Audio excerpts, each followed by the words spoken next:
The number of incarcerated people grows each year, and so do the complex health and social service needs of ex-offenders. About 95% of those incarcerated will return to the community, and numerous studies have shown that appropriate services help ex-offenders maintain their health and stay out of jails and prisons. The goal of the Chicago Community Reentry Work Group is to develop, implement, and sustain a continuum of health and other services for people living with HIV who come out of correctional facilities in order to improve health and reduce recidivism.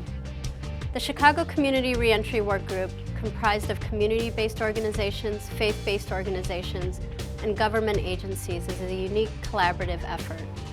Member agencies provide medical care, discharge planning, substance abuse treatment, case management, and housing services, as well as assistance with obtaining identification. Getting identification is a key component of an ex-offender's ability to access services. Over the next few minutes, you'll hear from some of the providers who are part of this work group, as well as the stories of Billy and Yvonne. The issues they and others face are brought to life by Congressman Danny K, a longtime advocate who's provided great leadership on this issue.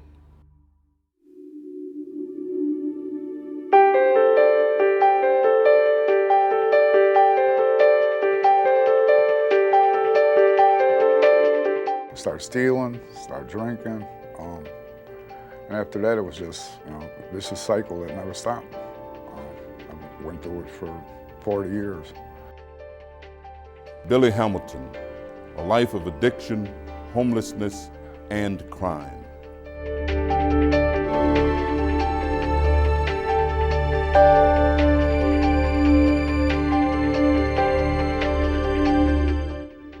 Yvonne Taylor Randall, a charmed life until a debilitating car accident. I spent a year in a wheelchair, and during that same period, I got divorced, lost everything literally that I had. For both Billy and Yvonne, addictions led to crime and jail. Billy and Yvonne are both HIV positive and ex-offenders. For them, the Chicago Community Reentry Project is critical to their recovery and redemption.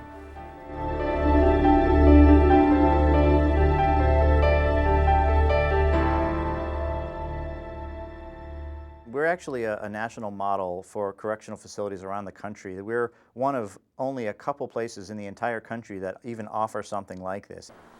The Chicago Community Reentry Project was first funded in 1999.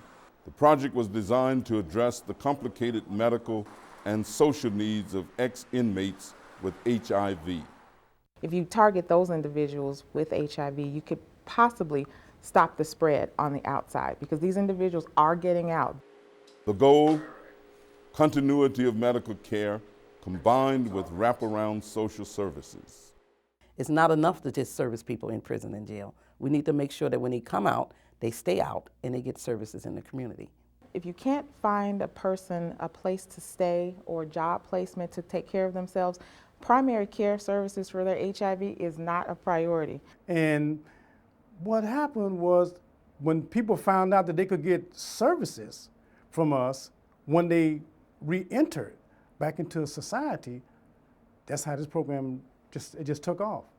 We worked with the internal case managers and external case managers. There were 8 agencies that I worked with to assign them and see the detainee before their discharge, so that they would be aware of who's going to work with them and bring them to their first medical appointment. Our project was very, very instrumental, being right there to pick the guy up or pick the lady up and say, hey, look, you don't have to go back to the neighborhood. We have somewhere for you to go. They immediately can get case management by folks who genuinely care about them. They can immediately get into treatment. They can immediately get housing. There's not that opportunity for that bad bump to happen.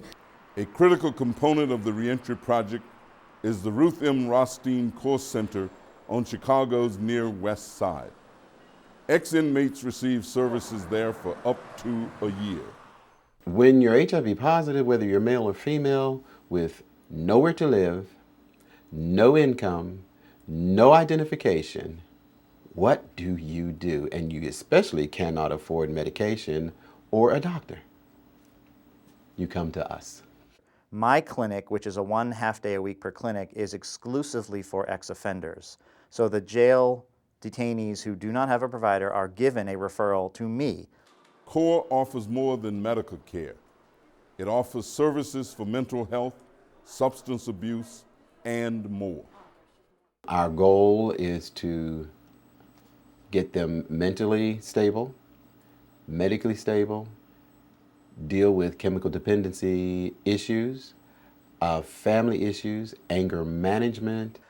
If a patient has florid psychosis, what's the probability they're going to actually be able to stick to the way I prescribe the meds? It's pretty low. So we have to say, look, you know, we see other problems going on here. Let's address those. A one-stop center for medical care and social services saves time and frustration for ex-inmates overwhelmed with challenges. I was so overwhelmed by the fact that I'd ever been arrested. So overwhelmed by just all of these medical issues that I had. Those things, I don't know that anybody can understand how that was going to deprive me of my whole life. And it wasn't until I went to the Core Center, and I get very emotional about this because it made all the difference. Ex-offenders are not the only ones who benefit from the program. So do the taxpayers who support it.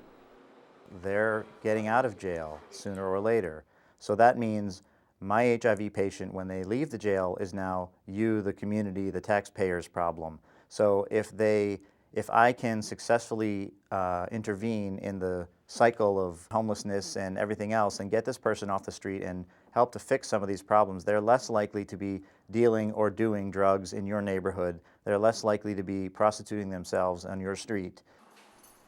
And they're less likely to return to a correctional facility. We see success all the time. When we can get a client out of the prison, when they be released from the prison and don't be left homeless on the street and get them into housing, that's success for us. If we can see a client start a training program and complete that program, that's success for us. So success is measured throughout the project. And success is measured through the stories of people like Billy and Yvonne. I needed something that big to make the difference. And it's brought me back to be able to contribute again. It's like unreal.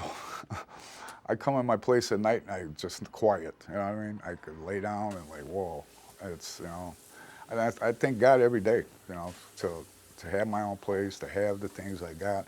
I got a nice TV upstairs, a nice stereo, nice clothes. I'm like, every day I come in and look at that. I'm like, phew. You know, it's that quick too because I'm saving my money. I got a bank account. You know, but I'm proud of myself that I'm doing what I'm doing. It's just a great program, you know. It's completely turned my life around. 40 years of addiction, criminal activity, you name it. You know, I was involved in it. I was lost for all them years. I didn't care about myself. I didn't care about my family. I didn't care about nothing. Today I do care. Our thanks to Billy and Yvonne for sharing their stories, for showing what can happen when various agencies work together to tackle a difficult health issue and its many concurrent social issues. So we have a lot of phenomenal partners. They're compassionate. They love what they do because everyone just deserves a second chance. They do. Our demonstrated success is due to improved coordination and availability of appropriate, responsive services for the varied health and social services needed to provide continuity of care upon release. The work group continues to look for opportunities to expand and improve the availability of reentry services for HIV-positive ex-offenders, their families, and their communities. Through this network of caring and committed providers, we are all assured that many people are touched and many lives are changed.